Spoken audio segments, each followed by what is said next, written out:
حضرت علی آئے فاطمہ کے رشتے کے لیے، اور جبریل اس سے پہلے آ گئے کہ یا رسول اللہ فاطمہ علی کے لیے، یہ جبریل آ چکے کہ فاطمہ علی کے لیے، اور آ کے بیٹھے اور شرم کی وجہ سے بولا نہیں گیا، تو آپ نے خود ہی فرمایا علی فاطمہ کے لیے آئے ہو؟ ان کے جی۔ تو آپ نے کہا انشاءاللہ، اور یہ کہہ کر اٹھ کے چلے گئے۔ یہ باہر نکلے تو صحابہ کھڑے تھے انتظار میں بھی کیا ہوتا ہے، تو پوچھا صحابہ نے کیا ہوا؟ کا انکار ہو گیا۔ کہنے لگے انکار ہو گیا؟ کہنے لگے ہاں۔ کیوں؟ کا کچھ بولا ہی نہیں، کچھ کہا ہی نہیں، نہ ہاں نہ نہ۔ تو عبد الرحمن بن عوف کہنے لگے کچھ بولے تھے؟ تو کہنے لگے ہاں انشاءاللہ کہا تھا۔ کہا تو مبارک ہو گیا۔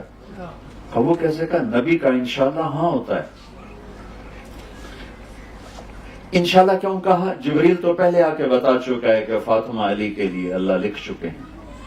یہ بہت بڑا سبق آپ کو سنا رہا ہوں اپنے نبی کی زندگی کا۔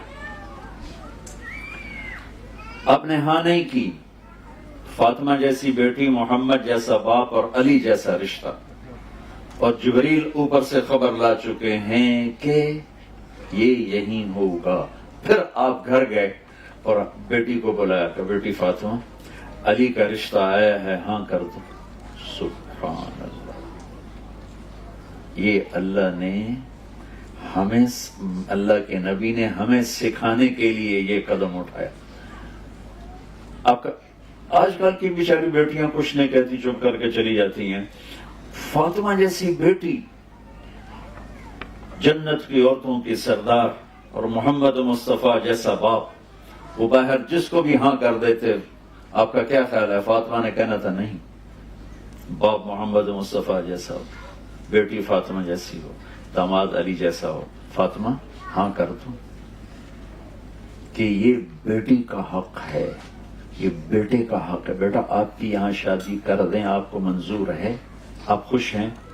جی اب کرو۔ وہ کہے میں نے نہیں کرنی، تو یہ نافرمان نہیں ہے۔ اگر بیٹی کہتی میں نے یہاں نہیں کرنی، وہ نافرمان نہیں ہے۔ اگر بیٹا یہ کہتا ہے میں نے یہاں نہیں کرنی، وہ نافرمان نہیں ہے۔ ہم پیدا ہوتے ہی اے میری تے اے میرے پتر دی پہلے ہی ملا کے بہ جاندے، پیچھے لڑائیاں شروع ہو جاندی۔ میں قربان جاؤں، کیا خوبصورت سبق دے رہے ہیں۔ ہم اپنی بچیوں کو اٹھاتے ہیں، شادی کرتے ہیں، لیکن ہمارے ملک، مجھے یہاں کا نہیں پتا کیا معاشرہ، ہمارے ملک میں بچیوں سے نہیں پوچھا جاتا، صرف ان کو خبر دی جاتی، اسی طرح اتنے رشتہ کر دیتے۔ وہ جانور ہے، انسان ہے، وحشی ہے، بدماش ہے، بس اب ہم نے یہی کر دیا ہے۔ ہماری عزت کا سوال ہے۔ یہ ماں باپ اپنی ایک جھوٹی عزت کا بت بناتے ہیں، پھر اس کی پوجا کرتے اپنی اولاد کو ذبح کر دیتے ہیں۔ تو یہ میرے نبی کی زندگی کی کیا خوبصورت ادا ہے۔ جب حضرت فاطمہ نے ہاں کی تو آپ فوراً باہر نکلی۔ آپ نے کہا علی بلاؤ، علی آ گئے، لوگوں کو اکٹھا کرو۔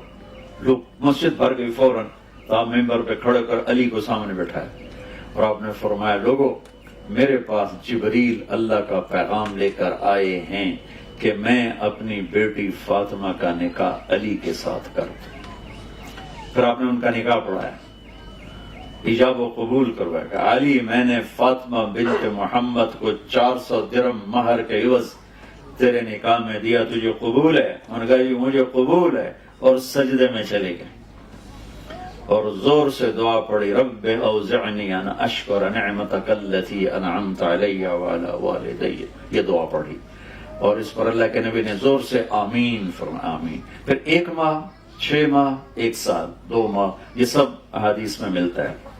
فوری رخصتی نہیں ہوئی، کچھ عرصہ ٹھہر کے، وہ تھوڑی مدت بھی لکھی ہوئی ہے، لمبی مدت بھی لکھی ہوئی ہے، لیکن جب رخصتی ہوئی تو آپ نے علی کو کہا کہ آ کے فاطمہ کو لے جاؤ۔ علی اونٹنی لے کر آئے، سلمان فارسی ساتھ آئے، عقیل ساتھ آئے، آپ علی کو اندر لے کر گئے اور فاطمہ کا ہاتھ پکڑ کے علی کے ہاتھ میں دے کر فرمایا علی تجھے نبی کی بیٹی مبارک ہو۔ سبحان۔ پھر فرمایا میری بیٹی فاطمہ، مجھے اپنی فیملی میں جو سب سے پیارا تھا میں نے تیرا ہاتھ اس کے ہاتھ میں دے دیا ہے. پھر اپنے پیالے میں پانی منگوایا اور اس پر قل اعوذ برب الفلق قل اعوذ برب الناس پڑھ کے اس پر دم کیا، پھونکا. پھر ایسے اس میں انگلیاں ڈال کے علی کے سینے پر چھڑکاؤ کے، پھر فاطمہ کے سینے پر، پھر ان کی کمر پر، پھر ادھر ایک روایت میں یہاں بازوؤں پر، پھر باقی کہا کہ یہ پی لو، باقی ان کو پلا دیا. میرے نبی ایک زندگی دے کر گئے، ایک بھرپور زندگی دے کر گئے.